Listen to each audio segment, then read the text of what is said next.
In her book Undoing the Demos, Neoliberalism's Stealth Revolution, Wendy Brown presents a comprehensive analysis of neoliberalism's underlying rationality and its impact on various aspects of human existence. By drawing on empirical observations and theoretical accounts, she contributes significantly to the political and academic debate. The book highlights how neoliberalism transforms all aspects of human life into economic relations, going beyond the recognition that markets and money corrupt democracy and public life. The author adopts a Foucauldian approach to governmentality, emphasizing how the rationality of neoliberalism converts the political character of democracy into economic ones. She also combines this analysis with a Marxist critique of the material inequality resulting from neoliberal market reforms. Through rich empirical analysis,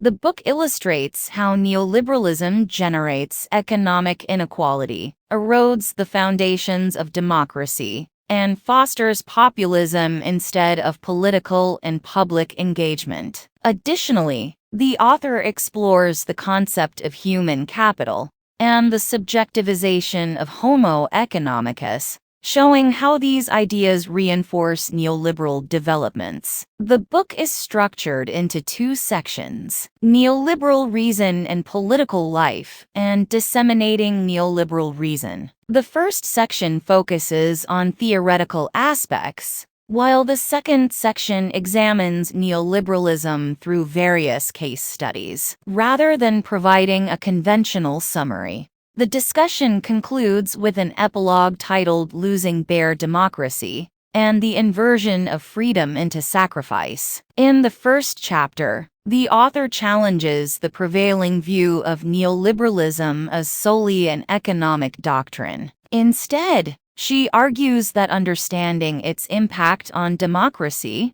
requires an examination of its governing rationality. While critics often emphasize the economic effects of inequality, commercialization, and market reforms, the author contends that the heterogeneous nature of neoliberalism makes it elusive and difficult to grasp in certain contexts. She asserts that the distinctiveness of neoliberal rationality lies in its widespread economization of non-economic domains, activities, and subjects, which does not necessarily involve marketization or monetarization. Expanding on Foucault's analysis, the author highlights the entrepreneurial and competitive subject, emphasizing that contemporary individuals identify themselves in terms of human capital. According to Brown, the concept of human capital in neoliberalism has significant implications. First, individuals are no longer seen as human beings solely for themselves, but also as assets for corporations, states, and post-national entities. This leaves individuals vulnerable and unprotected, as they are now responsible for their own well-being, while social welfare programs are being dismantled in favor of neoliberal market reforms. Second, inequality becomes the norm in the relations between competing capitals, with equality no longer an ideal of neoliberal democracy. Third, the category of labor loses its meaning when everything is treated as capital, undermining the basis for collective class-based action and leading to alienation, exploitation, and a weakening of worker solidarity. Fourth, when only Homo economicus exists and the political domain is defined in economic terms, the foundation for a citizenship concerned with public matters and the common good is eroded. Fifth, when the legitimacy and function of the state are exclusively tied to economic growth, global competitiveness and a strong credit rating take precedence over principles of liberal democratic justice. The notion of human capital thus sets the stage for the subsequent analysis in the book, privileging the subjectivity of Homo economicus over alternative subject positions like Homo juridicus and Homo politicus. In the second chapter, Brown engages with Foucault's lectures on the birth of biopolitics to explore neoliberal political rationality. She summarizes and contextualizes these lectures, highlighting the subtle differences between various modes of liberalism and neoliberalism. Adopting Foucault's perspective, Brown characterizes neoliberalism as a normative order of reason that becomes a governing rationality, a distinct art of government, and a new way of governing effectively. She suggests that Foucault's theory of neoliberal political rationality needs updating in light of recent empirical developments that he could not have foreseen, given the early date of his encounter with the ideational foundations of 20th century neoliberalism. Brown also argues for the need to supplement Foucault's account with explicit engagement with the political sphere, the examination of capitalism as a form of domination, and an exploration of how neoliberalism has overshadowed constitutional democracy and the democratic imagination. These ideas are further explored in the third chapter, which delves into a theoretical discussion connecting Foucault's reasoning with traditional political theory. Brown asserts that we should consider both the potential role of Homo politicus, that Foucault left unexplored, and the gendered nature of Homo economicus. She suggests that reinventing Homo politicus may serve as an antidote to the stealth revolution of neoliberalism since,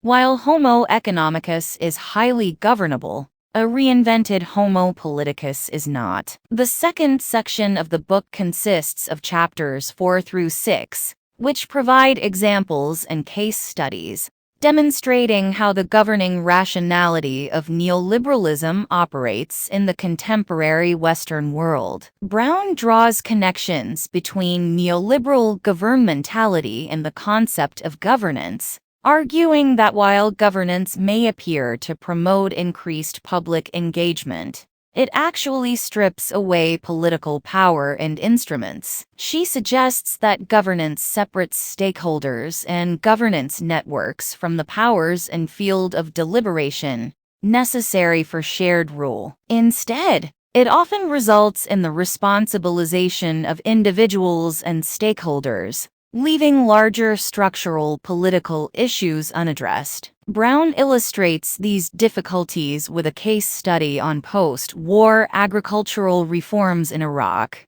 which reveals how the language of collaboration can emulate classical forms of corruption. In Chapter 5, Brown examines how legal argumentation complements governance practices in undermining democratic life and imaginaries. She argues that legal reasoning, which prioritizes market actors and principles over political rights and concerns, subjects politics, rights representation, and speech to economization, erasing the distinction between economic and political orders. This type of judicial decision-making, coupled with broader discursive shifts, hollows out the practices and institutions of liberal democracy. Chapter 6 focuses on the domain of higher education, which has been transformed through neoliberal market reforms and rationality. Brown highlights how these changes have shifted the focus from collective effort to individual and human capital. This shift affects both the institutional environment and the motivations of students and scholars,